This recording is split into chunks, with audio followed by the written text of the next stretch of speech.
January 28, 814, deep in the winter cold of Aachen. Inside the heart of the Frankish Empire, a giant of the age passed away.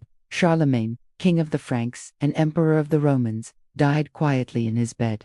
He was around 70 years old, and for more than 40 of those years, he had been the most dominant figure in Western Europe. His reign was a force of nature. In an era still reeling from the collapse of Rome, Charlemagne didn't just rule from a throne. He ruled from the road. He was constantly moving, a whirlwind of energy traveling across his vast lands from the mountains of Spain to the rivers of Germany, from the northern coasts down into Italy. His empire wasn't held together by bureaucracy, but by his personal presence, his authority, and his unmatched military might. Year after year, his armies marched, pushing the borders of his kingdom ever outward.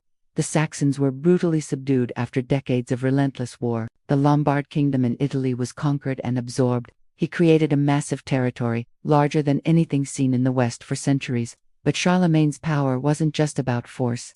He understood the power of faith and allied himself closely with the Church.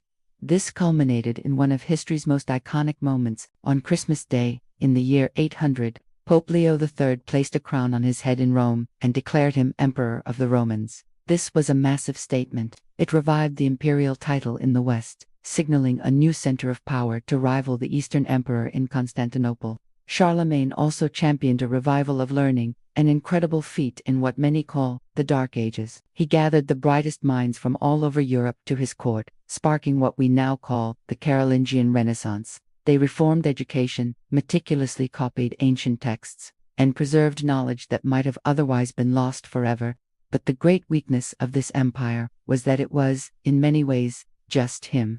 It was built on personal loyalty and the sheer force of his will. When he died on this day in 814, his son, Louis the Pious, inherited the whole thing. But you can't inherit charisma or personal strength.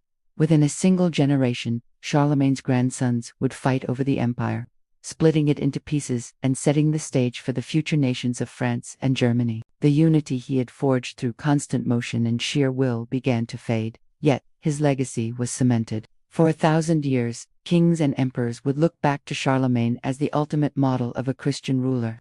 His grand, unified empire may have fractured, but the idea of Europe as a single, connected civilization endured. The death of Charlemagne on January 28 marked the end of an era, but also the beginning of a legend that would shape the continent for centuries to come. Thanks for watching.